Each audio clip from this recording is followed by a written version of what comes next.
आवाज से ये ऑनलाइन स्टूडेंट्स आवाज आ रही है?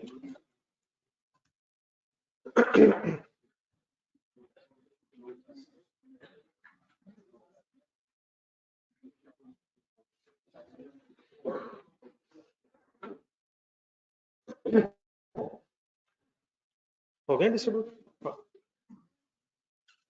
चलें सर स्टार्ट करते हैं। अस्सलाम वालेकुम जी ऑनलाइन स्टूडेंट्स, मेरी आवाज ठीक है?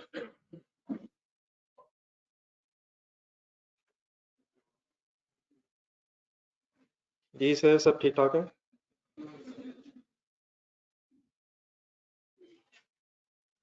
चलिए क्लास स्टार्ट करने से पहले जरा थोड़ा सा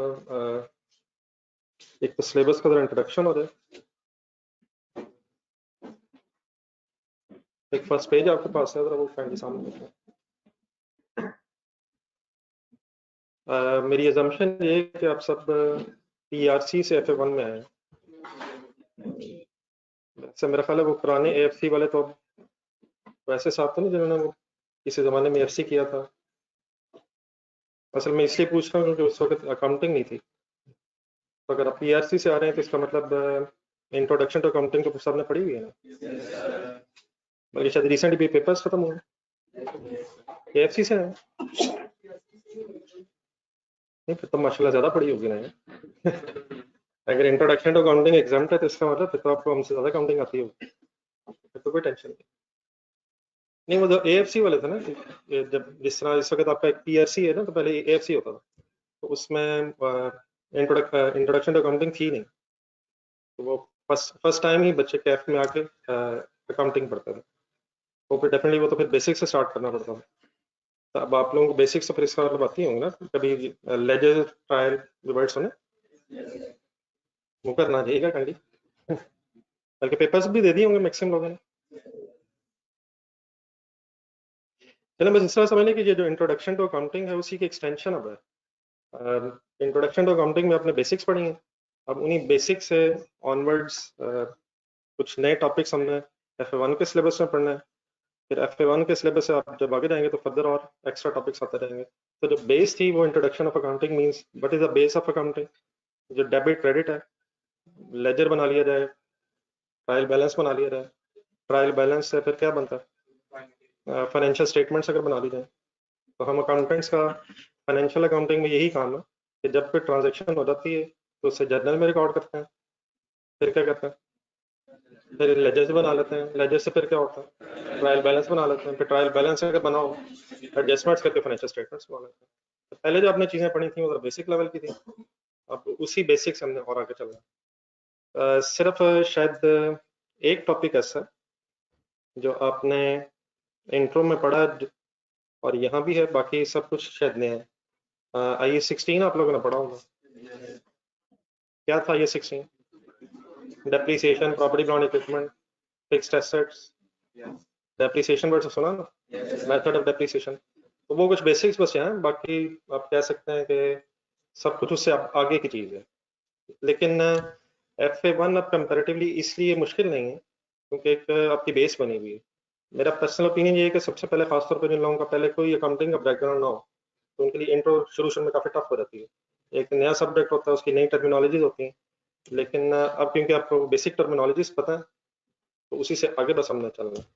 लेकिन बहरहाल आपको पता ही है कि जो ICAP का पेपर है इसका जो लेवल है वो हमें फोर्स करता है कि हम रेगुलरिटी से पढ़ें, साथ साथ रहें। ये बातें हमने पहले भी सुनी होंगी। हमारी इस क्लास का सबसे बड़ा चैलेंज ये बनना, आज तो माशाल्लाह फिर भी आप कुछ रीजनेबल तादाद में 8 बजे पहुंच गए। खासतौर पर रमज़ान का महीना भी है, तो इसमें सुबह 8 बजे इकट्ठे होना हमारे लिए सबसे बड़ा फर्स्ट चैलेंज बनना है। तो होपफुली आप जिस तरह आज टाइम पे आ गए हैं तो इंशाल्लाह जितने भी और कम से कम पहले रमज़ान के दिन है, पहला चैलेंज तो ये हमारा रमज़ान के दिन है, क्योंकि इसमें तो अब मेरा ख्याल है सहरी के बाद ही सोने का शायद एक ट्रेंड सा बन गया। वो सारी रात माशाल्लाह बच्चे इबादत करते हैं डिफरेंट फॉर्म्स में और सहरी करके फिर अब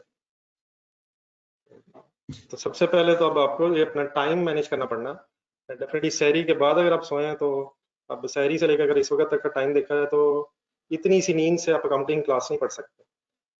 अगर आप इतनी सी नींद से अकाउंटिंग की क्लास पढ़ना चाहेंगे तो फिर अकाउंटिंग की क्लास दोबारा सोने के लिए बेस्ट जगह बन जाएगी। तो किसी ना किसी हवाले से दोपहर को चाहे सो लें, कुछ कोशिश करें कि रात को कोई 1-2 घंटे किसी तरह निकाल लें। कम से कम मेरे ख्याल 6-7 घंटे की तो नींद होनी चाहिए अकाउंटिंग की क्लास से पहले, वरना फिर डेफिनेटली मेरी बातें आपको इंशाल्लाह अल्लाह ना करे बल्कि इंशाल्लाह मैंने कह दिया नींद की बातों में बहुत दूर तक ले जाएंगे। ठीक है, तो हमारा फर्स्ट चैलेंज इस क्लास का, ये पहली क्लास खासतौर पर, कि हमें टाइम पे आना पड़ेगा।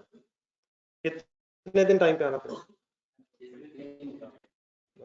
नहीं, ड्यूरिंग रमजान रमजान डेफिनेटली थोड़ा सा बड़ा हो जाना है, उसके बाद भी फिर 8 बजे क्लास होनी आफ्टर ईद, तो पूरा सेशन अपने आप को मोटिवेट रखना पड़ना आपको। ये 2-3 ऐसे चला दो, बिल्कुल ही बीच में से ऐसे चला दो। तो सबसे पहला तो चैलेंज हमारे सामने वो ये होगा कि टाइम पे क्लास में आ जाए। देखिए, कुछ बातें ऐसी हैं जो अक्सर आपने सुनी होंगी, लेकिन यही चीज़ें काउंट करती हैं। टाइम पे क्लास में रेगुलर लें, रेगुलर क्लास लें, कोई क्लास कभी मिस ना हो। ठीक है, पूरा सेशन अगर आप साथ साथ पढ़ेंगे तब बात बनती है, फिर आप इस काबिल होते हैं कि आईकार का पेपर अटेंड कर सकें। ठीक है, ये आपको बातें होपफुली कुछ ना कुछ पीआरसी में आइडिया हो गया होगा, लेकिन उससे डेफिनेटली अब लेवल ज़्यादा हाई इसलिए हो जाना क्योंकि पीआरसी में जितने आपके पेपर्स हैं वो एमसीक्यूज बेस्ड हैं, तो एमसीक्यूज का डेफिनेटली लेवल थोड़ा सा डिफरेंट होता है, और अगर आपने पेपर बेस करना हो तो सॉल्व करने क्वेश्चन बड़े बड़े, तो उसमें डेफिनेटली अब आपको एक्स्ट्रा एफर्ट भी चाहिए होगी। ठीक है, तो मैं क्या क्या चीज़ें कह रहा हूँ मैं ज़रा चाहता हूँ कि ज़रा थोड़ा सा नोट कर लें आप लोग अपने जहन में। नंबर 1, फाइनली टाइम पे हमेशा आए। नंबर 2, रेगुलर आए। ठीक है, और रोज का काम रोज ही करने की कोशिश, और थ्रू आउट द सेशन, मतलब जब तक क्लासेस चलेंगी आपकी कंसिस्टेंसी जो है ये सबसे इंपॉर्टेंट चीज़ है। ये वाला रहने दे यार।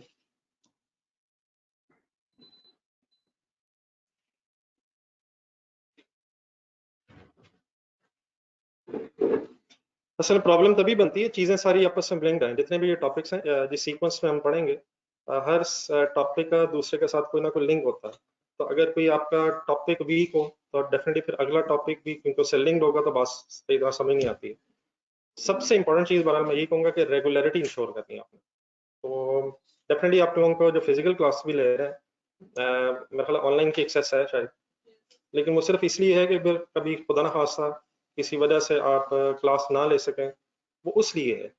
तो वो फर्स्ट प्रायोरिटी नहीं है। आप लोगों ने फिजिकल क्लास में एडमिशन लिया, तो जिन लोगों ने फिजिकल क्लास में एडमिशन लिया डेफिनेटली आपका प्लान यही है कि आपने क्लासेस फिजिकल लेनी है।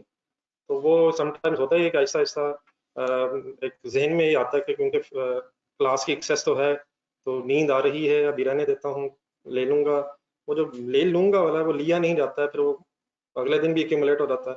तो चीज़ें जब एक्यूमुलेट हो जाएंगी फिर कभी भी कवर नहीं हो सकेंगी।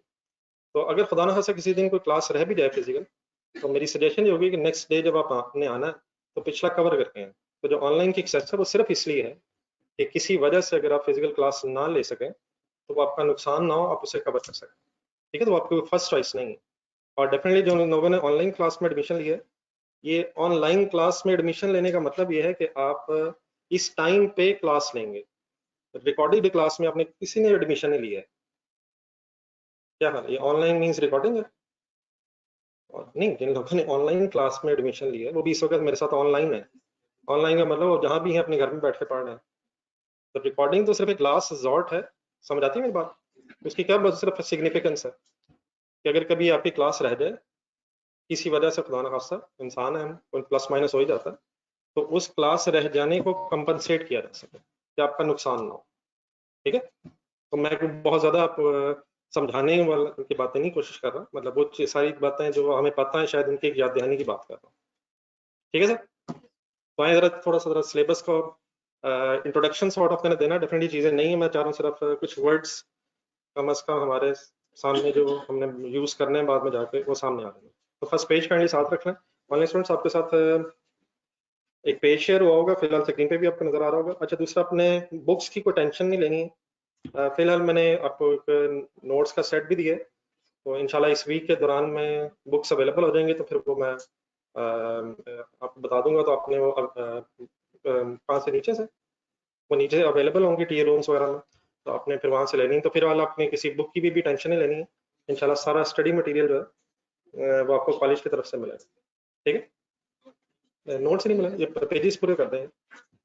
नहीं वो नोट्स वाला सेट नहीं मिला तो आ जाएगा, फिलहाल यही पढ़ने, बाकी मैं डिस्ट्रीब्यूट करा देता हूँ जो लोग रहेंगे।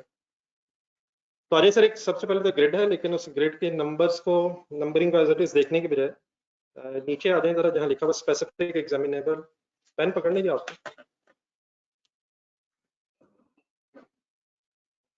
सबसे पहले लिखा जी presentation of financial statements. Financial statements का जब वर्ड आता है जी, ऑनलाइन स्टूडेंट्स आपको भी डिस्पैच होंगी, आप भी टेंशन ना लीजिएगा। तो इंशाल्लाह सब लोगों को बुक्स फिजिकल वालों को भी अवेलेबल होंगी, आप लोगों को फिजिकली, जो फिजिकल नहीं भी आपको इंशाल्लाह डिस्पैच करवाएंगे। तो आए जरा थोड़ा सा पढ़ लें यार।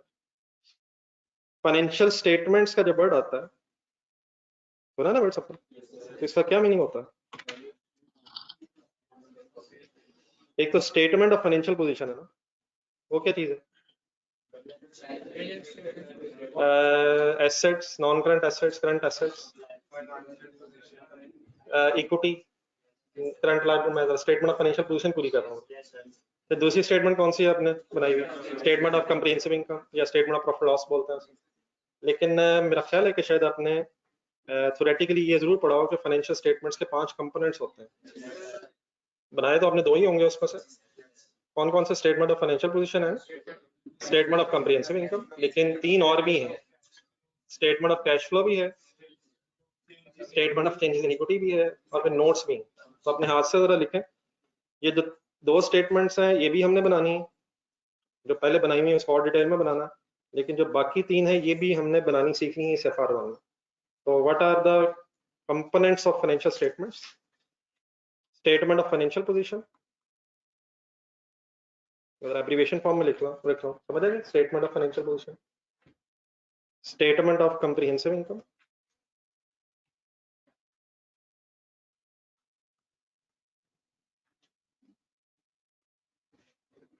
और इसी के लिए सुना word statement of profit loss.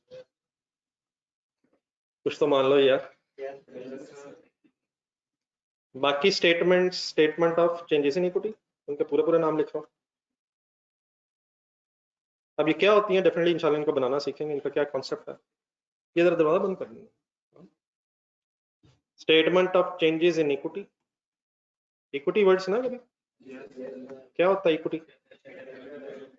चलो ठीक है, capital. Statement of changes in equity के बाद स्टेटमेंट ऑफ कैश फ्लो लिख लो।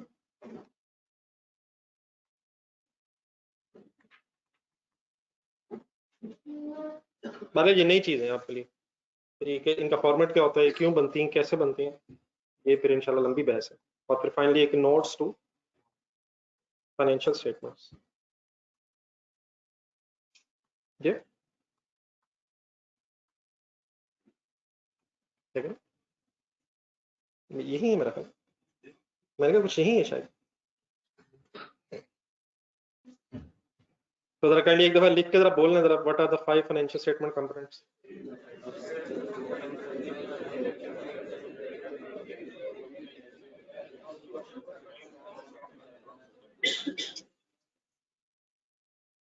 कुछ यहाँ पे आपको एब्रीविएशंस में लिखा नजर आएगा, आगे भी जाके IES लिखा हुआ है स्टार्ट में, नंबर 1 में IES 1। ये IES स्टैंड्स फॉर है इंटरनेशनल अकाउंटिंग स्टैंडर्ड्स। इसका IES 16 आपने थोड़ा सा पढ़ा हो शायद, सुना है बड़ी IES? तो IES is an abbreviation of international accounting standards, international accounting standards.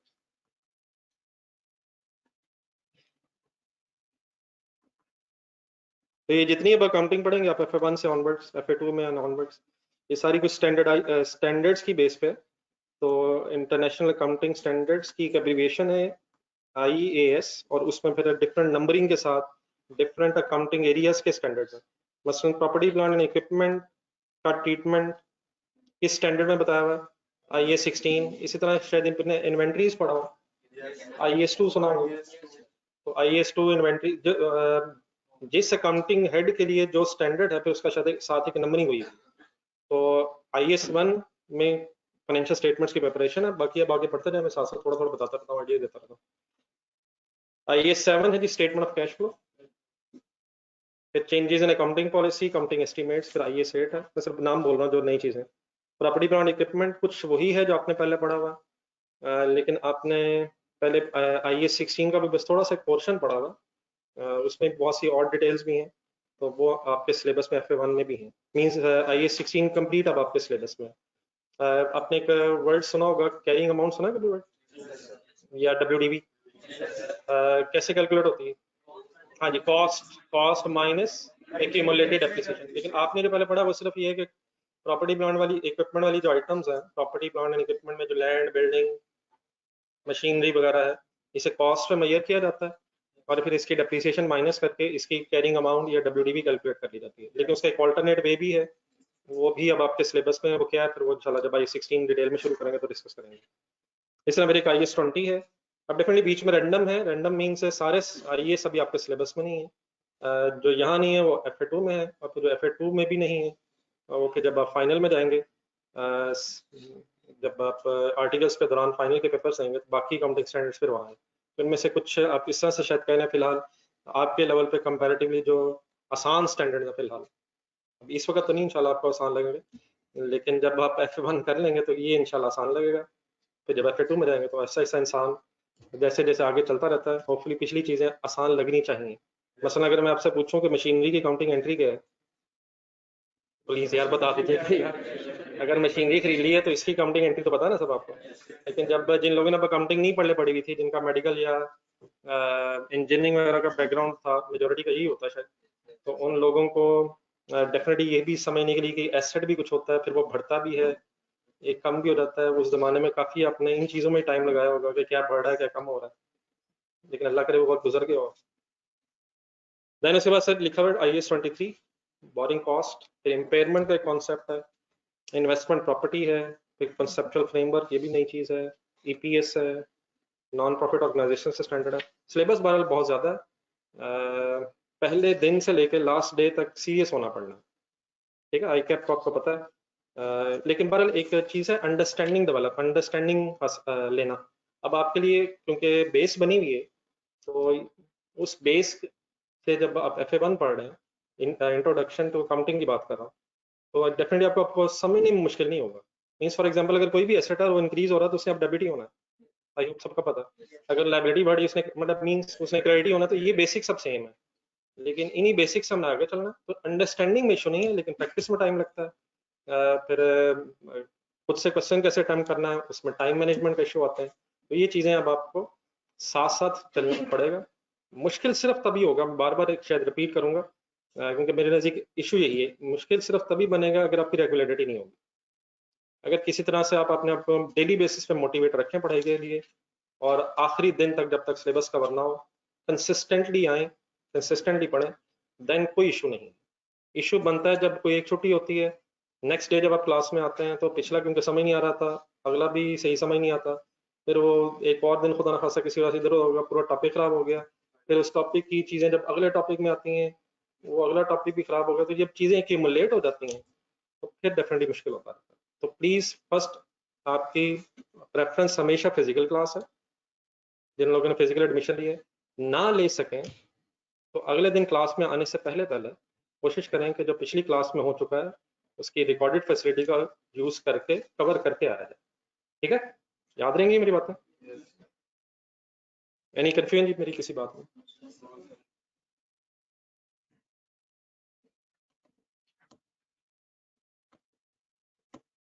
चले थोड़ी सी मरहला पढ़ाई शुरू कर लें, दूसरा सेट जरा पूरा कर लें जिनके पास नहीं है। तो चंद दिन जरा ये पेजेस संभाल कर रखिएगा, बार में इंशाल्लाह जब बुक मिलेगी उसमें ये पेजेस होंगे, लेकिन इन पेजेस को फिलहाल तो नया रजिस्टर लें सर, बचपन से इनमें लाए। जब भी हम किसी नई क्लास में जाते थे एक नए जज्बे होते थे, तो कोई मसला नहीं है, एक नए जज्बे से नई जिंदगी का आगाज करें। इंशाल्लाह पास है यार, रिजल्ट आ गया या ना अभी? अभी मेरे ख्याल मार्च में भी हुए पेपर। इंशाल्लाह ठीक है यार, इंशाल्लाह अल्लाह मालिक। एक नई जिंदगी का आगाज करें, नया रजिस्टर, और बल्कि आइडियली जितने सब्जेक्ट्स आप ले रहे हैं उनके रजिस्टर्स अलग होने चाहिए, आपके नोट्स बन जाएंगे। मसलन CMA भी ले रहे हैं आप में से कुछ लोग शायद, तो अब ये नहीं होना चाहिए कि इसी रजिस्टर पे FA1 भी है उसमें भी, ये मिक्स नहीं होना चाहिए, अलग मेरा ख्याल चीजें होनी चाहिए।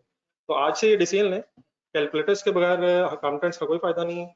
आज अगर नहीं है चीजें तो कल कोशिश करें फुली इक्विप्ड, पेन पेंसिल अपना रजिस्टर, कैलकुलेटर, ठीक है। जिन हजरात के पास कोई सेट नहीं है जो कुछ पेजेस वाला है वो काइंडली बता दीजिएगा।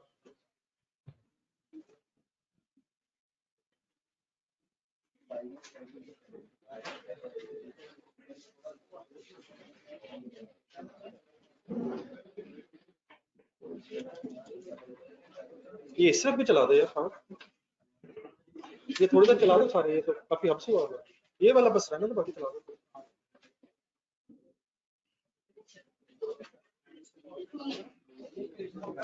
ये ऑनलाइन स्टूडेंट्स आपका तो नहीं कोई क्वेश्चन रहेगा?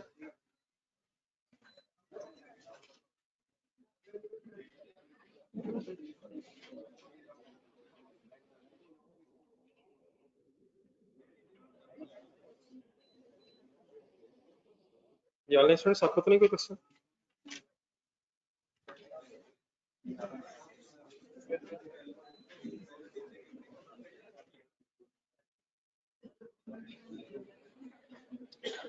ये जो लोग ग्रुप में ऐड नहीं है तो ये कर तुम बस।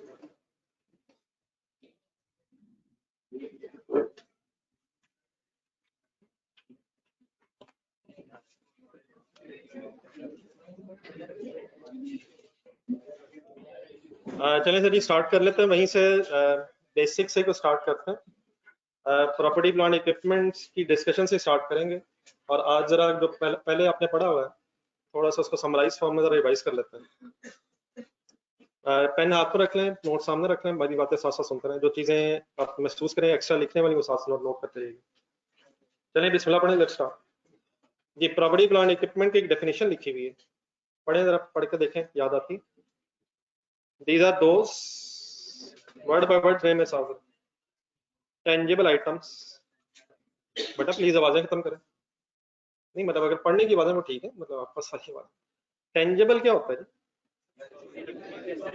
असल में एक इंटेंजिबल वर्ड भी होता है।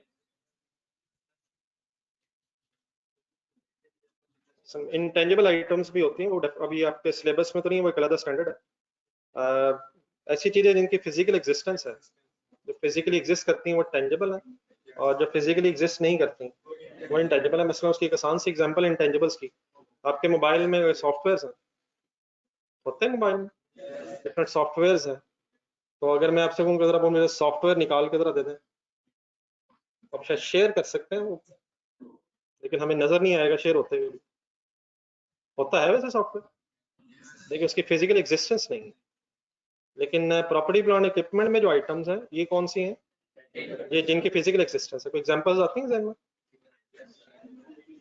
लैंड, बिल्डिंग, ये नजर आती हैं चीजें? Land, building, machinery, furniture, equipments, इन्हीं की बात हो रही है। तो प्रॉपर्टी प्लांट एंड इक्विपमेंट जब वर्ड आपके सामने बोला जाएगा तो उसका मीनिंग होगा कि हम कुछ टेंजिबल आइटम्स की बात कर रहे हैं। लेकिन नेक्स्ट लाइन में आता है कौन सी टेंजिबल आइटम्स जिन्हें हमने यूज के लिए रखा हुआ है, held for use in business. Business में इन आइटम्स को इसलिए रखा हुआ ताकि हम इसे यूज कर सकें। कहाँ कहाँ यूज कर सकें? प्रोडक्शन में या एडमिन में। हाँ, प्रोडक्शन और सप्लाई। असल में अगर मैन्युफैक्चरिंग बिजनेस के एंगल से सोचा जाए, बिजनेसेस दो तरह के होते हैं। आपके लेवल पे भी बिजनेसेस की दो टाइप्स हैं, ट्रेडिंग बिजनेसेस भी होंगे और मैन्युफैक्चरिंग भी होता है। लेकिन मैन्युफैक्चरिंग अभी आपने पढ़े नहीं होंगे वैसे, मैन्युफैक्चरिंग बिजनेस की काउंटिंग। हाँ शायद एक चैप्टर है, हाँ ठीक है। ट्रेडिंग बिजनेस बहरहाल क्या होता है? अगर आपका बिजनेस है कि आप चीजें खरीद के बेच रहे हैं, खरीद के बेच रहे हैं अगर तो आप ट्रेडिंग कर रहे हैं। और अगर मैन्युफैक्चरिंग बिजनेस हो तो वो क्या कर रहा होता है? चीजें मैन्युफैक्चर या बना के बेच रहा होता है। मसलन अगर सोचा जाए तो होंडा लिमिटेड अगर कंपनी सोची जाए, होंडा की कंपनी, होंडा गाड़ियां बनाने वाली कंपनी, तो होंडा लिमिटेड कंपनी क्या कर रही है? मैन्युफैक्चरिंग कर रही है, चीजें बना के बेच रही है। लेकिन अगर आप कोई कार शोरूम जहन में लाए, गाड़ियों के शोरूम बने होते हैं, तो वो कार शोरूम का जो ओनर है उसने गाड़ियां बनाई नहीं है, उसने खरीदी है, सप्लायर से खरीदी और बेच रहा है। तो कार शोरूम वाला क्या कर रहा है? ट्रेडिंग कर रहा है। और होंडा कंपनी क्या कर रही है? वो मैन्युफैक्चरिंग कर रही है। इस तरह मोबाइल मैन्युफैक्चरर्स हैं, वो बना के बेच रहे हैं। लेकिन आप जिन शॉप्स पे मोबाइल लेने जाते हैं वो शॉप वाला खुद नहीं बना रहा, वो चीजें खरीद के बेच रहा है। तो जो खरीद के बेच रहा है वो ट्रेडिंग कर रहा है। और जो मैन्युफैक्चरर है वो बना के फिर बेच रहा होता है। तो फर्स्ट लाइन में जो लिखा है वो ये लिखा हुआ, दोबारा देखें फर्स्ट लाइन डेफिनेशन की, कि ये वो एसेट्स हैं जो इस्तेमाल होने, लेकिन कहाँ का इस्तेमाल हो सकता है, प्रोडक्शन में भी हो सकते हैं। तो प्रोडक्शन का बेसिकली मतलब होता है जब मैन्युफैक्चरिंग कंपनीज हो तो प्रोडक्शन होती है फैक्ट्री में। तो मशीनरी अगर है तो फैक्ट्री में इस्तेमाल हो रही होगी। और एक वर्ड है लिखा हुआ एडमिन पर्पसेस, एडमिनिस्ट्रेटिव पर्पसेस, तो इसके साथ वर्ड लिख लें हेड ऑफिस। अगर मैन्युफैक्चरिंग बिजनेस हो तो उसमें फैक्ट्री भी होती है। फैक्ट्री का क्या मकसद होगा, क्या पर्पस होगा, फैक्ट्री क्यों बनाई जाएगी, क्या क्या चीजें बनाई जा सकें। और बिजनेस को चलाने के लिए जो ऑफिस बनाया जाता है उसे हेड ऑफिस बोला जाता है। ठीक है, अगर डेफिनेटली मैन्युफैक्चरिंग बिजनेस नहीं है तो फैक्ट्री की फिर जरूरत नहीं है, फिर सारा काम बिजनेस का कहाँ हो रहा होगा, शायद हेड ऑफिस टाइप चीज होगी। ठीक है, हेड ऑफिस किसे बोल रहा हूँ मैं, जहाँ बिजनेस की एडमिनिस्ट्रेशन हो रही है, जहाँ से बैठ के बिजनेस चलाया जा रहा है, जहाँ एम्प्लॉइज बैठे हुए बिजनेस को रन कर रहे हैं। और फैक्ट्री का पर्पस क्या है, गुड्स को बनाना। तो अगर ट्रेडिंग बिजनेस है तो प्रोडक्शन नहीं होगी, लेकिन अगर मैन्युफैक्चरिंग बिजनेस है प्रोडक्शन भी होगी हेड ऑफिस की। तो यहाँ जरा डिटेल में बात पूरी हुई। तो ये वो एसेट्स हैं जो यूज होने, कहाँ कहाँ यूज हो सकते हैं, फैक्ट्री में भी प्रोडक्शन के लिए, और हेड ऑफिस में भी किसी एडमिनिस्ट्रेटिव पर्पज के लिए। Words clear.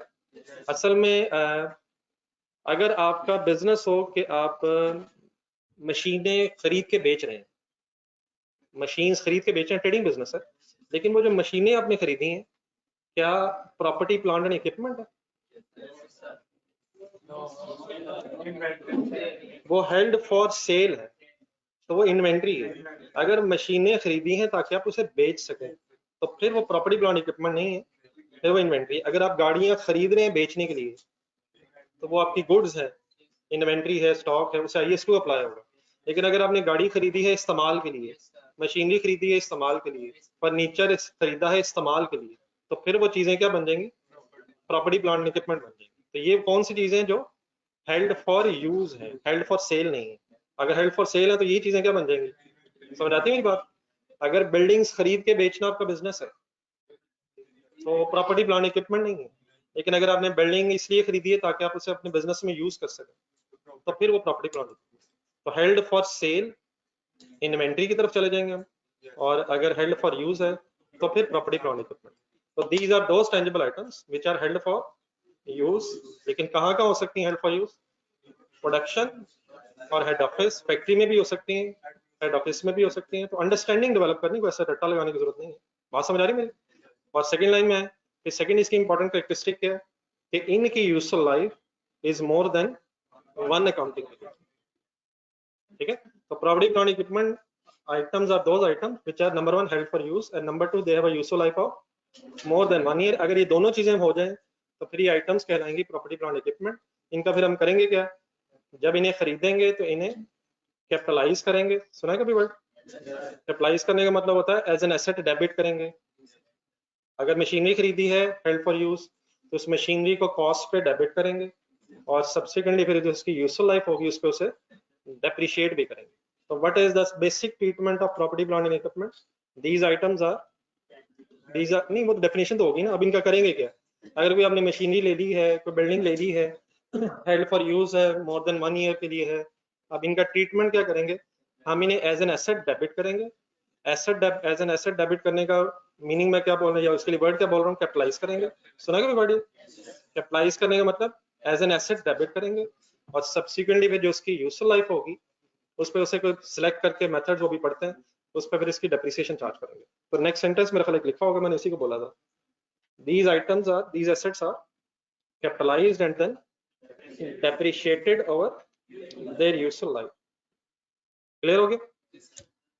और पूरी कुछ एग्जांपल्स लिखी हुई हैं, line of building, plant machinery etcetera, motor vehicles, computer equipment. यहाँ तक जरा देख लें कोई कंफ्यूजन अगर किसी की है, एक नजर पढ़ लें दोबारा।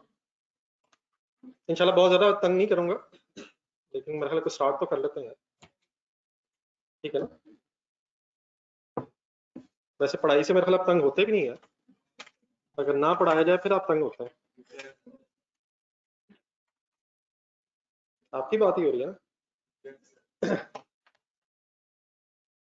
ये जो मैंने थोड़ा सा डिफरेंशिएट किया है इन्वेंट्रीज को प्रॉपर्टी प्लांट इक्विपमेंट से, ये समझ आ गया। क्या डिफरेंशिएट किया मैंने? अगर फर्नीचर बेचना आपका बिजनेस है तो जो फर्नीचर आप खरीदेंगे वो गुड्स है, परचेजेस है, और अगर बच गई हैं तो इन्वेंट्रीज है, और फिर इन्वेंट्रीज वाला स्टैंडर्ड अप्लाई होगा। लेकिन अगर फर्नीचर आपने इसलिए खरीदा ताकि आप उसे बिजनेस में यूज कर सकें, तो फिर किस स्टैंडर्ड की तरफ आएंगे आप? फिर आइए 16 की तरफ आएंगे। फिर आप उसे डेप्रिशिएट भी करेंगे। क्या इन्वेंट्रीज में डेप्रिशिएट होते हैं? इन्वेंट्रीज में कहीं आपने डेप्रिसिएशन नहीं पढ़ा। इन्वेंट्रीज के लिए ट्रीटमेंट ही और है, lower of cost inventories are measured at lower of cost NRV. उसमें डेप्रिसिएशन का कॉन्सेप्ट नहीं है। उसमें जो चीजें बच जाती हैं उनको कॉस्ट पे रखते हैं, फाइफो वेटेड एवरेज अप्लाई करते हैं, और अगर उसकी एनआरवी कम हो तो फिर उसे लोअर पे ले जाते हैं। तो first of all we have to decide कि क्या चीजें हेल्ड फॉर सेल हैं या हेल्ड फॉर यूज हैं। अगर वो हेल्ड फॉर यूज हैं और उनकी लाइफ 1 साल से ज्यादा है तो देन फिर हम I16 अप्लाई करेंगे। क्लियर हो गया?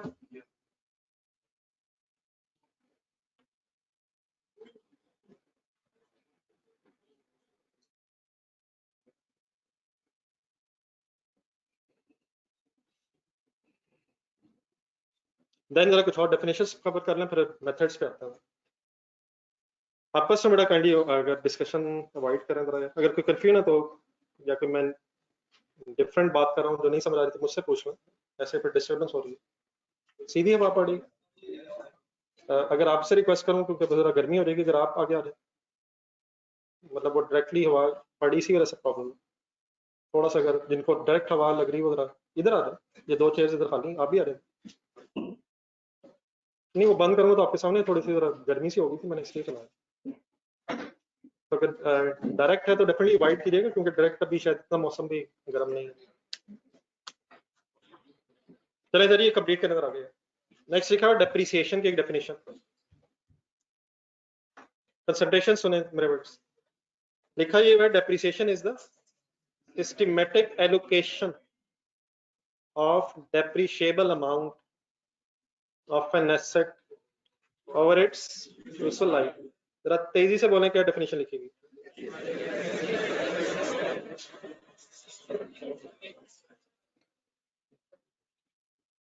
छोटी सी एग्जांपल जरा देखें बोर्ड।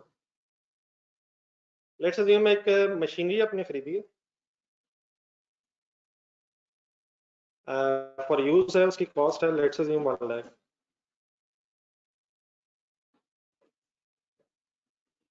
उसकी रेजिडुअल वैल्यू है, सुना है वर्ड कभी? सिंपल वर्ड्स में, अपने वर्ड्स में, कोई इंग्लिश की जरूरत नहीं है, बताएं क्या होती है रेजिडुअल? वो तो उसका एक और नाम है, residual value, amount expected to be obtained from an asset at the end of the useful life। Cost किसे कहते हैं? चलो आसान, पहले यहाँ शुरू करें। कॉस्ट जिस पे आपने खरीदा है, जिस पे आपने आज खरीदी, तो लेट्स से वो 1 लाख है, और आप ये एक्सपेक्ट कर रहे हैं कि अपनी यूजफुल लाइफ के बाद ये मशीन सपोज 20,000 पे बिक जाएगी। ठीक है जी, रेजुअल। और लेट्स से इसकी यूजफुल लाइफ, राउंड कर लेना फिगर, ये आप अभी ना लिखेगा, पहले सुन लो, ये लिखने वाली शायद चीज नहीं। लेट्स से इसकी यूजफुल लाइफ 4 ईयर है, तो मीन्स ये 20,000 जो है रेजुअल वैल्यू, ये हमें एक्सपेक्टेड होगा कि 4 साल बाद हमें इस एसेट के अगेंस्ट वापस मिल जाने। आज हमारे कितने पैसे जा रहे हैं? 1 लाख कॉस्ट है, machinery debit, cash credit, and we are expecting कि अगर 20,000 रेजुअल वैल्यू के 4 साल बाद, अगर 4 साल लाइफ है, हमें ये 20,000 रुपीज इस मशीनरी के अगेंस्ट मार्केट से रिकवर हो जाए। सही है वर्ड्स? अब जरा इनको सामने रख के, इस 3 लाइनों को सामने रख के अपनी जरा डेफिनेशन देखें पेज पर जरा। लिखा हुआ डेप्रिसिएशन इज द, अब ये सिस्टमेटिक को इतना ऐसे तो परेशान करना कीजिएगा वर्ड। एलोकेशन एक वर्ड लिखा हुआ और आगे इसके लिखा हुआ एक डेप्रिशिएबल अमाउंट और एक यूजफुल लाइफ लिखा हुआ, तो इसको समझ नहीं गई हम, ऐसा ऐसा बीच में जो मेन वर्ड्स हैं उस पर आते हैं। सबसे पहले डेप्रिशिएबल अमाउंट पे आ रहे हैं, और उसकी डेफिनेशन नीचे लिखी हुई अगली लाइन में। डेप्रिशिएबल अमाउंट किसे कहते हैं? कॉस्ट में से अगर रेजिडुअल वैल्यू माइनस कर दी जाए तो जो डिफरेंस आएगा वो डेप्रिशिएबल अमाउंट फिगर कहलाती है। अगर 1 लाख रुपए कॉस्ट है और 20,000 रुपीज रेजिडुअल वैल्यू है, तो जो इनमें डिफरेंस है 80,000 रुपीज, उसका नाम क्या होता है? Depreciable amount. अभी डेप्रिसिएशन नहीं, ये मैं सेकंड लाइन में आ गया। What is the formula of depreciable amount? Cost minus residual value. मेरी इस एग्जांपल में 80,000 rupees is the depreciable amount. अब इस डेप्रिशिएबल अमाउंट का कॉन्सेप्ट ये है, just to revise you, hopefully आपको कुछ जेहन में चीजें आ रही होंगी। आज देखें मशीन हमने ली है 1 लाख की, और रेजिडुअल वैल्यू 4 साल बाद इसकी रह जानी है 20,000।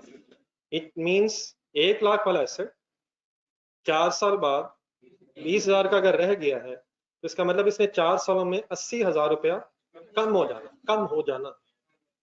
आज इस एसेट की कॉस्ट अगर 1 लाख है और 4 साल बाद इसने 20,000 रुपये का रह जाना है, तो 4 सालों में इस एसेट ने 80,000 रुपये से कम हो जाना।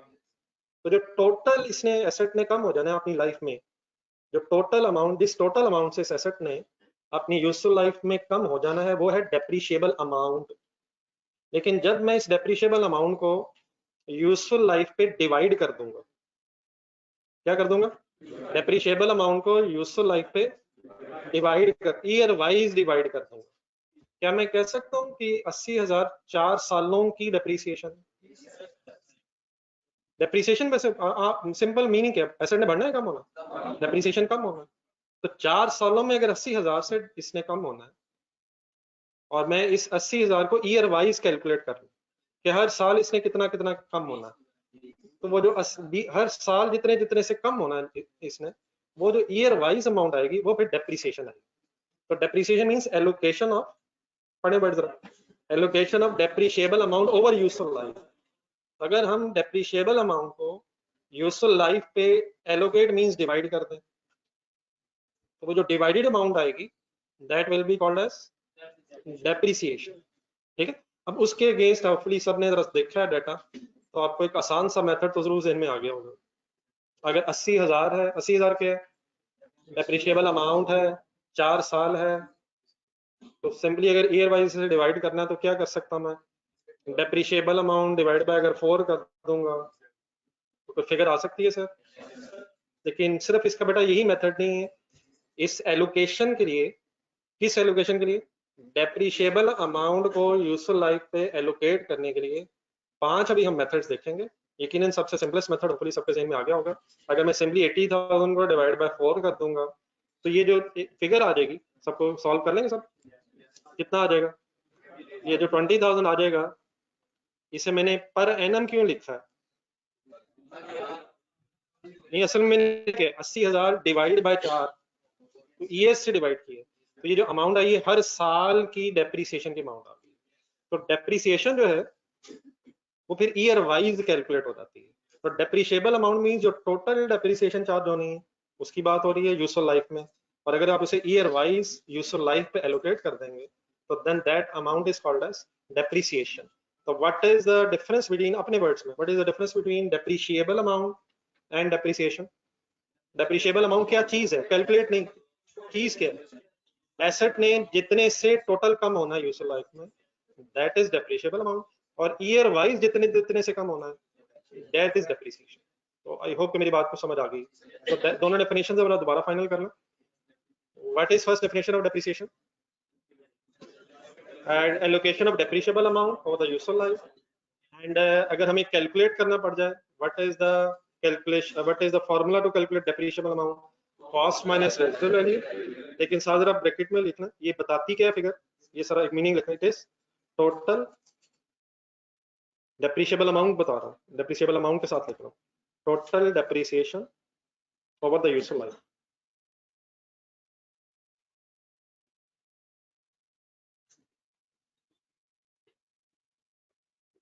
टोटल डेप्रिसिएशन ओवर रहने दो, सॉरी ऑफ लिख लो, total depreciation of useful life.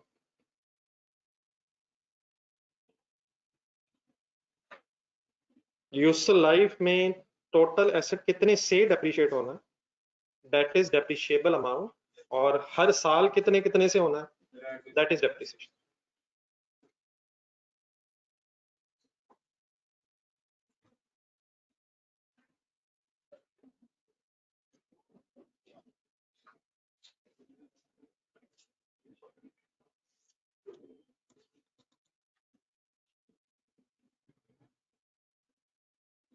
Any confusion sir, क्या ढूंढ रहे हैं सर, नोट्स चाहिए, ये मेरे ख्याल कॉपी करवाने गया होगा, ले लीजिएगा थोड़ा देर साथ साथ नजर आ जाएगा, वो भी कॉपी मिल जाएगी आपको। जी सर थर्ड चला आगे, थर्ड डेफिनेशन देखें सर, कौन सी दो होगी? डेप्रिसिएशन हो गई, डेप्रिशिएबल अमाउंट हो गई, कॉस्ट पढ़ लें, means purchase price and all cost incurred in bringing the asset into working condition. बहुत डिटेल में आज नहीं जाएंगे हम। अगर आपने मशीनरी खरीदी है तो उसकी कॉस्ट अगर हमने कैलकुलेट करनी है तो एक तो परचेज प्राइस है, कोई उसमें और भी चीज ऐड होती है, कैरिज इनवर्ड्स कोई वर्ड सुना कभी? या चले मशीनरी रहने देते हैं, लेट्स अज्यूम कोई आपने एसी खरीदा है और उसे आपने अपने ऑफिस में ला के यूज करना, तो एसी जहाँ से परचेज करेंगे एक तो सप्लायर को पैसे देंगे, लेट्स अज्यूम उसे 70,000 रुपये आपने एसी का दिए, वो तो परचेज प्राइस होगी।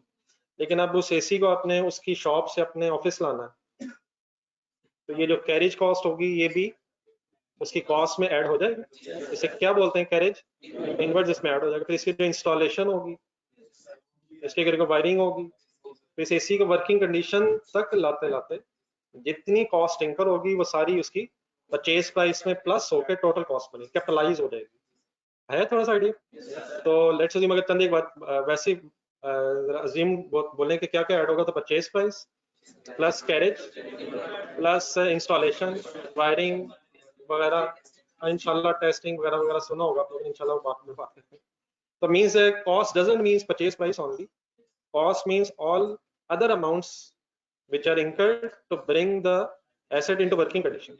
एसेट को वर्किंग कंडीशन तक लाते लाते जितनी अमाउंट्स इंकर होंगी वो कॉस्ट का पार्ट बन जाए, प्लीज। तो अगर सपोज 70,000 परचेज प्राइस थी, 2,000 रुपीज लेट्स अज्यूम अगर कैरेज कॉस्ट थी, तो 72 हो गया। 3,000 रुपीज सपोज वायरिंग इंस्टॉलेशन वगैरह पे लग गए, तो 75,000 लेट्स अज्यूम, तो टोटल कॉस्ट इंकर हुई है। अब ये हमारी कॉस्ट है, इसमें से फिर हम रेजिडुअल वैल्यू लेस करेंगे और बाकी फिर डेप्रिशिएबल अमाउंट की वर्किंग और डेप्रिसिएशन चार्ज करेंगे। तो cost doesn't only means purchase price, उसमें जितनी अदर वर्किंग कंडीशन तक लाने के लिए कॉस्ट इंकर हुई है वो भी प्लस हो जाएगी। ये बार बार मैं कैपिटलाइज वर्ड बोल रहा हूँ, भाई भी बोल रहा है, ये सबको आइडिया है ना? कैपिटलाइज कभी अगर मैं वर्ड बोलूँ तो मैं क्या कहना चाह रहा हूँ कि इन अमाउंट्स को एसेट की कॉस्ट में प्लस होना। अगर कभी बोलूँ कि इन अमाउंट्स ने एक्सपेंस आउट होना, नहीं नहीं माइनस नहीं है ना, एक्सपेंस आउट होने का मतलब है कि प्रॉफिट एंड लॉस में जाना। स्टेटमेंट ऑफ फाइनेंशियल पोजीशन एक है और एक statement of profit and loss या स्टेटमेंट ऑफ कंप्रिहेंसिव इनकम है। अगर मैं कहूं कि अमाउंट ने कैपिटलाइज होना है तो इट मींस इस अमाउंट ने स्टेटमेंट ऑफ फाइनेंशियल पोजीशन में एसेट में प्लस होना। स्टेटमेंट ऑफ फाइनेंशियल पोजीशन में होते हैं ना एसेट्स, और अगर मैं कहूं कि इस अमाउंट ने एक्सपेंस के तौर पर रिकॉर्ड होना है, इट मींस ने स्टेटमेंट ऑफ फाइनेंशियल पोजीशन में नहीं, इसने statement of profit and loss में एक्सपेंसेस। ठीक है, तो expense out means profit and loss में अमाउंट ने जाना, कैपिटलाइज मींस इसने कैपिटलाइज एसेट में ऐड होना, और एसेट में ऐड होने का मतलब इसने स्टेटमेंट ऑफ फाइनेंशियल पोजीशन में जाना। एसेट्स कहाँ होते हैं? एक्सपेंसेस कहाँ होते हैं? इनकम्स कहाँ होती हैं? प्रॉफिट एंड लॉस में होती है। Income sale other income, income statement of financial position में तो नहीं होती। कौन सी तीन item statement of financial position में? एसेट्स है, लायबिलिटीज है, इक्विटी है, कैपिटल इक्विटी है, और इनकम्स है और एक्सपेंसेस है, ये स्टेटमेंट ऑफ प्रॉफिट लॉस। ठीक है, रेजिडुअल वैल्यू की डेफिनेशन अभी हमने मेरा ख्याल बोल ली थी, जरा एक नजर पढ़ना जरा। Amount expected to be obtained from an asset at the end of its useful life, and then useful life is the period over which asset is expected to be used by the entity। Entity word अगर कभी आए तो simply business होता है, business है, company है, business entity mean simply business की बात हो रही है।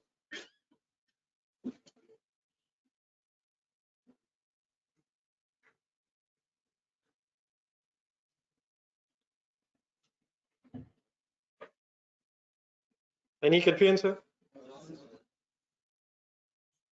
जी ऑनलाइन स्टूडेंट्स चल रहे थे वैसा।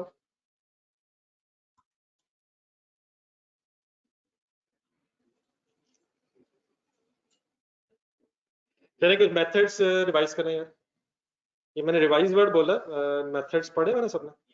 चले सबसे पहले नंबरिंग कर लें, इसमें मेरे 5 लिखा हुआ शायद। सबसे पहले नाम बोलना है जी, क्या लिखा हूँ? स्ट्रेट लाइन है, नीचे जाए जरा रिड्यूसिंग बैलेंस मेथड है, नेक्स्ट पेज पे जाए, सम ऑफ डिजिट्स है, मशीन आर मेथड भी है, प्रोडक्शन यूनिट्स मेथड भी है, ये दो पढ़े में जो आखिर में चले फर्स्ट पेज पे वापस आ। स्ट्रेट लाइन मेथड में अगर आपने डेप्रिसिएशन कैलकुलेट करनी है तो what is the formula? Cost minus residual value divide by useful life, estimated useful life. ठीक है जी। एक लेकिन इसका अल्टरनेट भी है, जरा और ढूंढेंगे जरा। स्ट्रेट लाइन मेथड ही है, स्ट्रेट लाइन मेथड में डेप्रिसिएशन एनुअल कैलकुलेट करने के दो तरीके हैं। एक है फॉर्मूला यूज करने, cost minus residual value divide by useful life. एक और तरीका ये है कि पहले रेट कैलकुलेट होता था, स्ट्रेट लाइन मेथड में भी रेट कैलकुलेट हो जाता है और फिर इस रेट की बेस पे भी डेप्रिसिएशन चार्ज हो जाती है। पता दोनों होने चाहिए। फिर डेफिनेटली क्वेश्चन में किस तरह करना है वो इंशाल्लाह जब क्वेश्चंस पे जाएंगे तो फिर डिस्कस करेंगे। तो अगर स्ट्रेट लाइन मेथड में रेट निकालना हो, ये स्ट्रेट लाइन मेथड में रेट की बात हो रही है। रिड्यूसिंग बैलेंस मेथड में भी रेट का फॉर्मूला होता है, उसकी बात नहीं हो रही है। तो ये सिंपल रेट का फॉर्मूला लिखा 1 डिवाइड बाय यूजफुल लाइफ। मसला फॉर एग्जांपल वो जो मैंने डाटा भी लिखा था,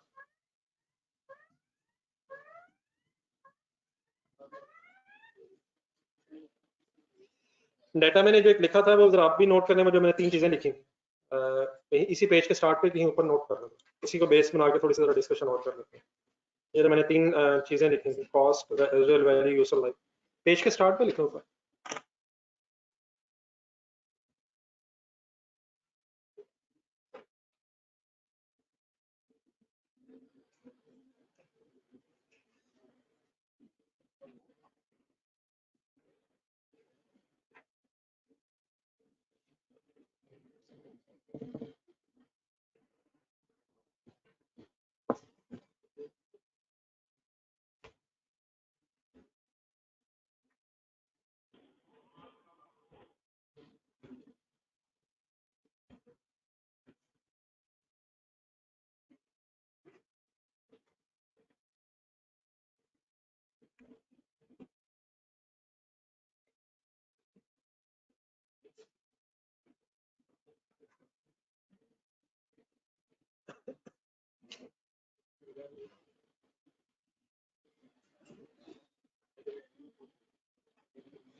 जी नोट कर रहे जी, क्या रेट का फॉर्मूला पढ़ रहे थे?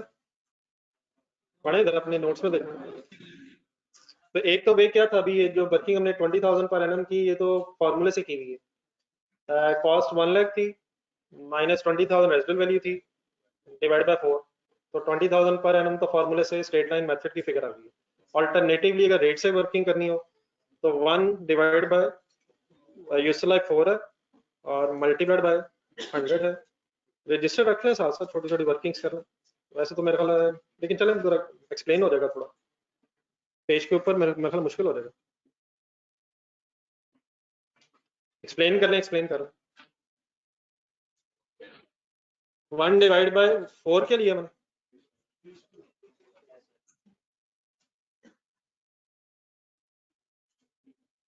आंसर बताएं।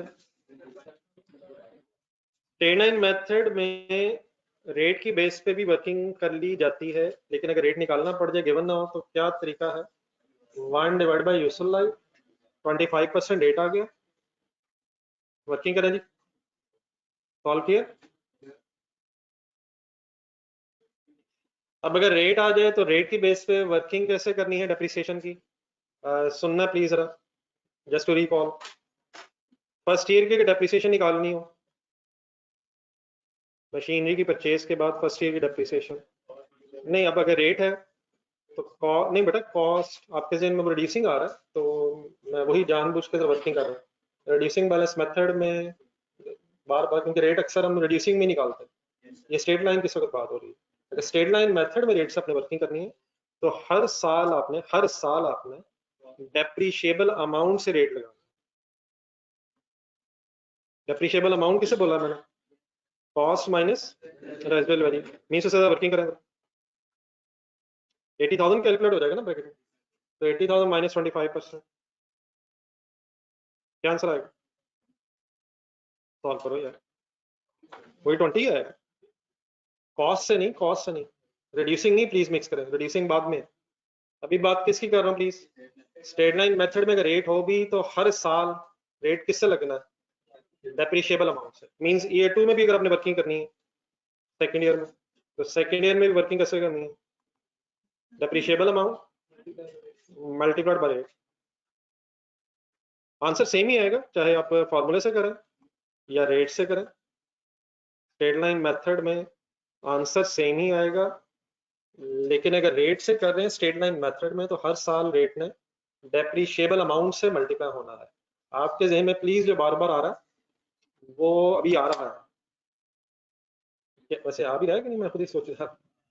फर्स्ट ईयर रेट कॉस्ट से लगता है, सेकंड ईयर से ऑनवर्ड डब्ल्यूडीवी से लगता है, वो रिड्यूसिंग बैलेंस है, उसका फिर फॉर्मूला भी आ रहा है, वहाँ रेट ऐसे नहीं आता, तो अभी आ रहा है उसको मैं। अगर स्ट्रेट लाइन मेथड से आपने डेप्रिसिएशन निकालनी है तो there are two ways. Number one, formula use करना, और अल्टरनेटिवली क्या हो सकता है, रेट से वर्किंग करके भी आंसर इंशाल्लाह सेम आए।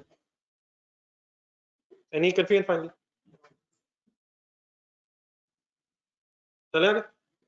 और इसी तरह मैंने 2 सालों की सिर्फ वर्किंग लिखी है, अगर थर्ड ईयर में वर्किंग करनी हो, फोर्थ ईयर, जितनी भी लाइफ है, हर साल रेट प्लीज बोल दें जरा किससे मल्टीप्लाई होगा, डेप्रिशिएबल अमाउंट से मल्टीप्लाई। आगे रिड्यूसिंग बैलेंस मेथड में हमेशा रेट चाहिए, ठीक है। और अगर रेट अवेलेबल है तो फिर आपने वही यूज करना है। अगर एग्जामिनर ने रिड्यूसिंग बैलेंस मेथड का रेट दिया हुआ है तो फिर आपने एज इट इज वो यूज कर लेना है।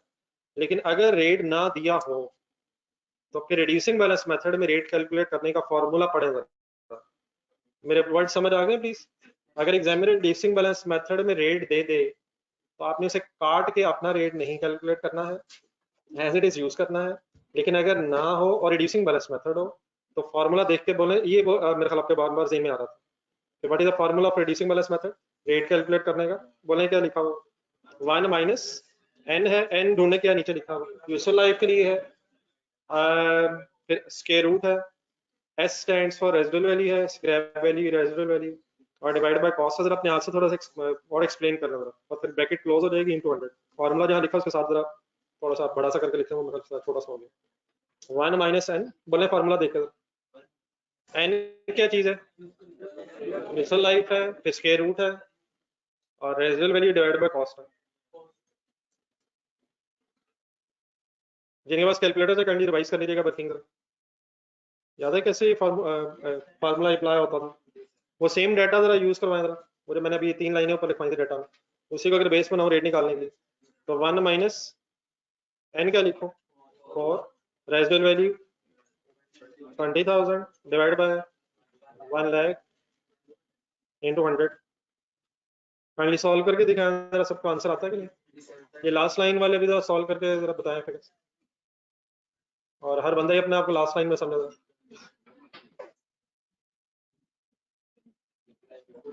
प्लीज छोटी छोटी चीजें आगे जाके यूज हो जानी, आज ही क्लियर करना। ये 33 पॉइंट समथिंग आएगा, लेकिन अगर किसी को कैलकुलेशन याद नहीं आ रही तो बता दो। कैलकुलेटर में वैसे तो लिखा है 1 माइनस 4, फिर मेरे ख्याल है आपके पास शिफ्ट के साथ बटन है, शायद शिफ्ट के साथ ये आइकन आएगा। जो ऑनलाइन स्टूडेंट्स आप लोग भी वर्किंग करके बताएं आंसर आता, अपने अपने आंसर बताएं जरा। ये कोई कैलकुलेटर पड़ा जी?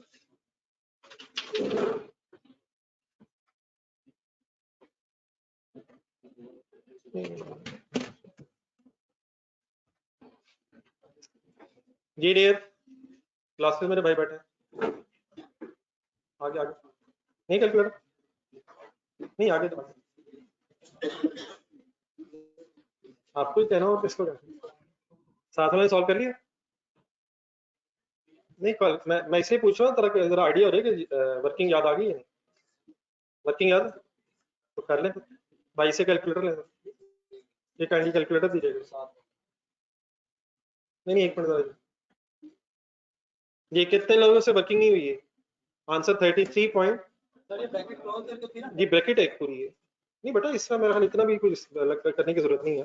सॉरी ये 1 माइनस ये है, अब सिंपली यार इसका सॉल्व करो, छोड़ो यार 1 लिखे कैलकुलेटर में, नहीं चलता दूसरा। ये मेरा ख्याल है के पास शायद इस तरह का होगा कैलकुलेटर, तो इसके साथ ना ये शिफ्ट के साथ आना है, नहीं इस तरह ना करो, इतने भी ब्रैकेट्स लगाने की जरूरत नहीं है। मेरे साथ वर्किंग करेंगे, 1 लिखे, साथ साथ चले प्लीज। जिनका आंसर 33.1 to 5 समथिंग आ रहा है, अगर नहीं किसी का आ रहा तो मेरे साथ वर्किंग शुरू करना, कैलकुलेटर पे 0 करें। अप्रोक्सीमेटली रेट मैंने लिखा, तो 1 लिखें माइनस सिंपल, अब 4 लिखें। अब आपने इस तरह से आइकन ढूंढना है अपने कैलकुलेटर पे, ढूंढेगा किसके बाद डिफरेंट है, मेरे ख्याल है इस तरह से करके भी है, इस तरह से बॉक्स बना होगा, मोस्ट प्रोबेबली वो शिफ्ट के साथ है। शायद मेरे पास जो कैलकुलेटर है इस पे एक्स बॉक्स के ऊपर वाले पे है, जिनसे नहीं हो रहा उनसे बात कर रहा हूँ। तो करना क्या है, दोबारा शुरू करें जरा। 1 माइनस, एक मिनट बेटा प्लीज, जिनका हो गया जरा करने में। 1 माइनस 4 लिखें, आप जरा आइकन ढूंढे शिफ्ट के साथ, मेरा ख्याल होगा मोस्ट प्रॉब्ली, ठीक है। इस तरह से स्क्वायर रूट बन जाएगा। अब इसमें 20,000 पुट करें, डिवाइड बाय 100,000 करना, इज इक्वल टू दबा लें, और इनटू 100 परसेंटेज में लाने के लिए करना है, 0.33 आ रहा होगा। इसको यहाँ तक सॉल्व करना है और उसके बाद इनटू 100 करना। अब आ गया सबका, और सर जी कोई रह तो नहीं गया, ये सबको समझ आ गया सर? बोल दें पॉइंट की क्या रेट है। हाँ जी, मैंने 25 लिखा है, डेफिनेटली राउंड ऑफ होके 13 भी हो सकता है, अप्रोक्सीमेटली 33.13 कर लें या 1 to 5 कर लें। अगर कभी बस करें अब बातें, अगर कभी रिड्यूसिंग बैलेंस मेथड में रेट निकालना पड़ जाए तो फार्मूला एक दफा देख के बोलें क्या होता है।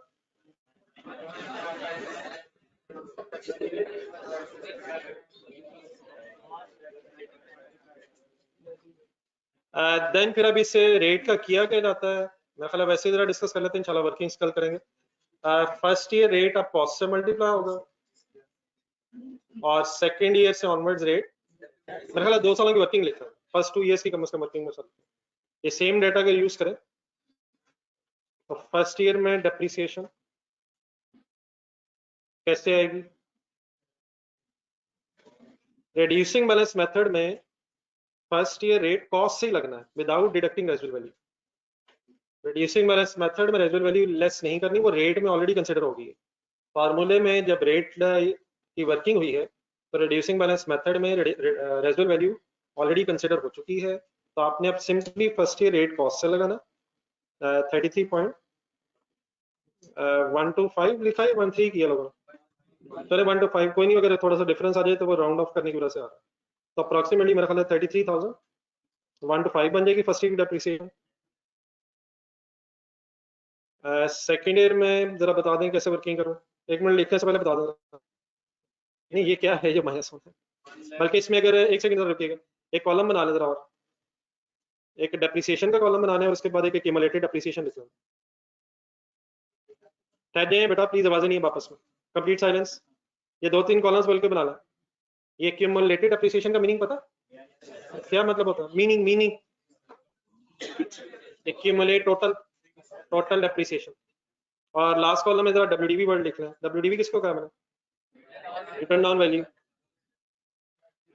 रिटर्न डाउन वैल्यू कैसे कैलकुलेट होगी, जिसे कैरिंग अमाउंट भी बोल रहा था मैं, कॉस्ट माइनस एक्यूमुलेटेड डेप्रिसिएशन। ये फर्स्ट ईयर, एक सेकंड पूरा करवाया था मुझे, आप फिर बाद में दोबारा लिख लीजिएगा, मतलब आपने पहले किसी और तरह लिखा होगा। जस्ट मिनट बोर्ड पे देखा था। फर्स्ट ईयर की वर्किंग ठीक है मेरी, फर्स्ट ईयर की एक्यूमुलेटेड डेप्रिसिएशन बताएं। फर्स्ट ईयर की एक्यूमुलेटेड डेप्रिसिएशन उतनी ही होगी जितनी डेप्रिसिएशन है, तो फिर सेकंड ईयर से ऑनवर्ड्स एक्यूमुलेट होगी, टोटल होगी। अब डब्ल्यूडीवी कैसे निकालूं पहले साल, फिगर्स बोले, फिगर्स 1 लाख माइनस 33,000 1 to 5, कौन सा वाला? एक्यूमुलेटेड वाला, यस नो बेटा, डेप्रिसिएशन वाला, एक्यूमुलेटेड वाला, कॉस्ट माइनस एक्यूमुलेटेड वाला, ठीक है फिगर सेम है लेकिन एक्यूमुलेटेड वाला। तो what is the WDV after first year? 66,875। Any confusion?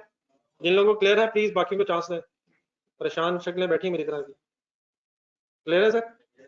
दूसरे साल की बात वर्किंग करवा दें, डेफिनेटली मैं ये नहीं कह रहा आपको नहीं आता, अगर आप मुझे जरा आइडिया हो जाएगा कि मैं सही कर रहा हूँ या नहीं, दूसरे साल की वर्किंग करवा दें। कैसे करूँ? फिगर बोले, फिगर। हाँ जी, सेकेंड ईयर से ऑनवर्ड्स अब डब्ल्यूडीवी से रेट लगना, जो डब्ल्यूडीवी फर्स्ट ईयर के एंड पे थी ऑनवर्ड अब उस पर रेट लगेगा, तो मल्टीप्लाइड बाय 33.1 to 5% रेट आ गया हुआ है, तो अप्रोक्सीमेटली आंसर बताइए।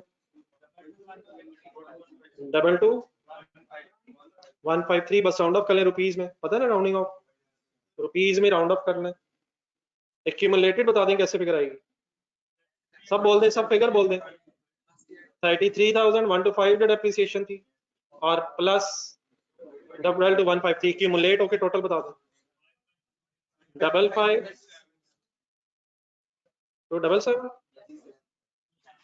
277 और आप बेटा बताएं जरा काइंडली सेकंड ईयर के एंड पे डब्ल्यूडीवी कैसे आएगी अब फिगर्स नहीं वो तो डब्ल्यूडीवी कैसे है कॉस्ट माइनस एक्यूमुलेटेड डेफिनेटली अब डब्ल्यूडीवी में से डेप्रिसिएशन भी इस साल की माइनस हो सकती है वो पहले वाली जो डब्ल्यूडीवी थी उसमें से अगर इस साल की डेप्रिसिएशन माइनस करना है तब भी आंसर आ जाएगा लेकिन आप सही फॉर्मूला याद रखें कॉस्ट माइनस एक्यूमुलेटेड डेप्रिसिएशन ठीक है सेकंड ईयर की फिगर आ गई फिगर बताइए 44,000 7 2 3 हो जाएगा अगर आपने 3 यूज किया हुआ ना जिन लोगों ने 1 3 अगर तो थोड़ा सा राउंड ऑफ करने से डिफरेंस आ रहा है तो काइंडली इससे परेशान हो जाएगा 1 to 5 से मेरा ख्याल यही फिगर है एनी कंफ्यूजन एक थर्ड ईयर खुद से करा जरा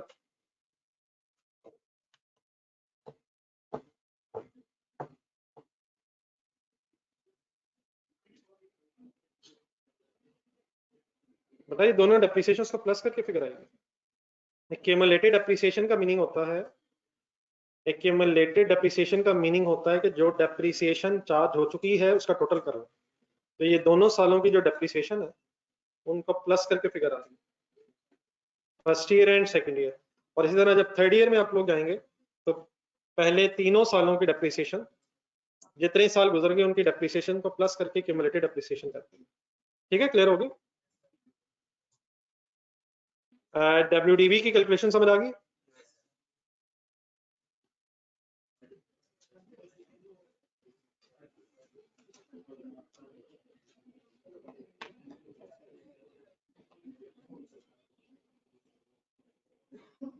लगता है भी पीआरसी रिवाइज करने वाला रहता है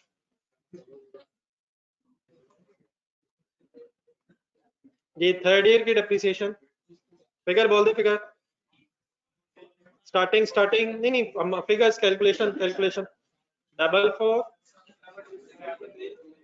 फर्स्ट ईयर कॉस्ट से रेट लग रहा है सेकंड ईयर से ऑनवर्ड्स डब्ल्यूडीवी से रेट मल्टीप्लाई होना है मल्टीप्लाइड बाय 33.125% आंसर तो जिनका 1 to 5 वाला रेट है वो करनी बताइएगा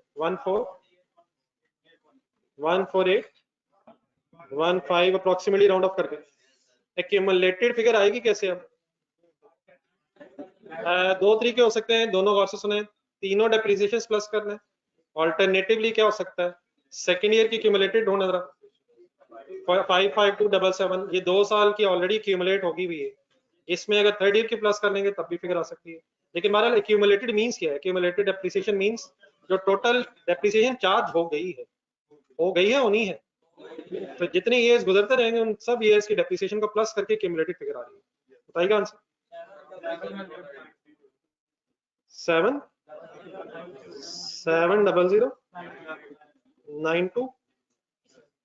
सही है और फाइनली बेटा डब्ल्यूडीवी आएगी cost 1 lakh cost minus accumulated depreciation alternatively ठीक है पता होना चाहिए सबको ऑल्टरनेटिवली डब्ल्यूडीवी में से भी डेप्रिसिएशन माइनस की जा सकती है लेकिन फॉर्मूला करने का रहे जहन में तो अच्छा कॉस्ट माइनस एक्यूमुलेटेड डेप्रिसिएशन मैंने आपसे कहा था इसने नहीं मानना वो फिर नीचे से आता ना थोड़ा सा ग्राफ आगे पीछे आने के बहुत रहा इसी वो थोड़ी देर बाद फिर जाएंगे तो फिर बल्कि आगे होना नीचे करते नीचे आ गए तो उस वो नहीं मान रहा जरा कंडी आप अपनी चले बस अब लास्ट वर्किंग करवा दो डब्ल्यूडीवी की वर्किंग करवा दो फिगर बोले 1 lakh minus 70092 cost minus accumulated appreciation 29908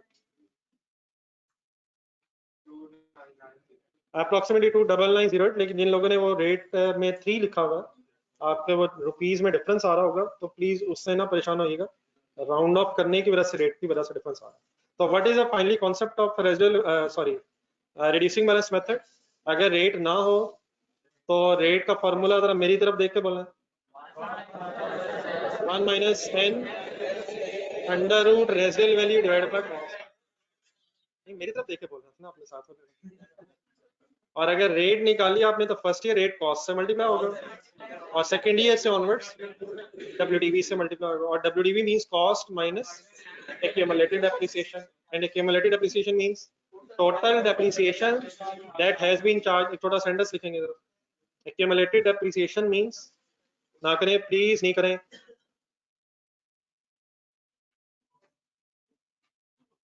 Accumulated depreciation means total depreciation that has been charged.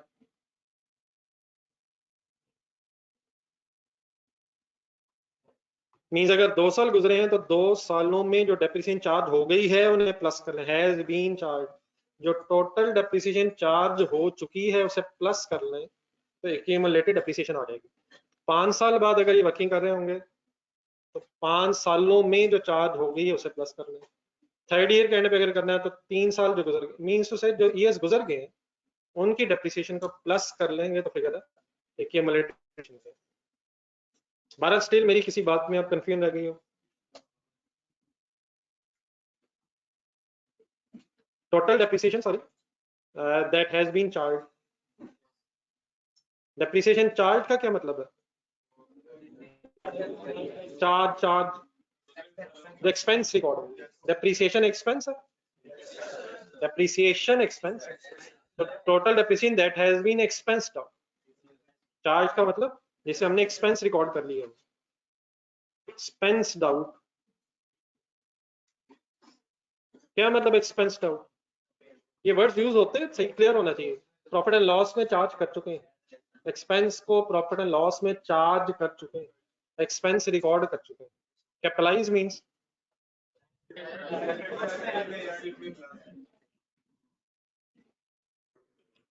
ये बेटा अगर रेट दिया होगा तो एज इट इज यूज करेंगे और अगर रेट नहीं दिया होगा तो फिर कैलकुलेट करें. ठीक है सलमान साहब?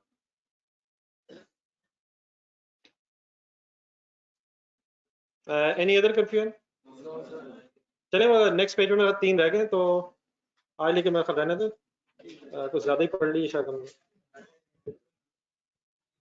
नहीं कल पढ़ते हैं, टाइम तो वैसे है लेकिन मेरा पहले दिन पूरा रहने दे. इंशाल्लाह कल दोबारा जब मिलेंगे तो यहीं से डिस्कशन शुरू करेंगे. कल क्लास का टाइम कैंडी क्या है जहन में रहेगा प्लीज? नहीं 8 साढ़े 8 सुबह या शाम.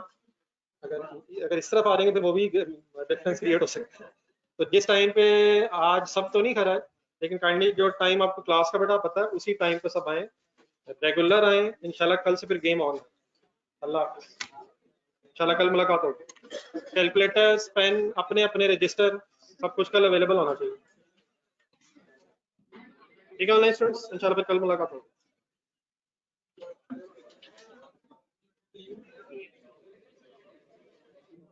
अल्लाह हाफिज.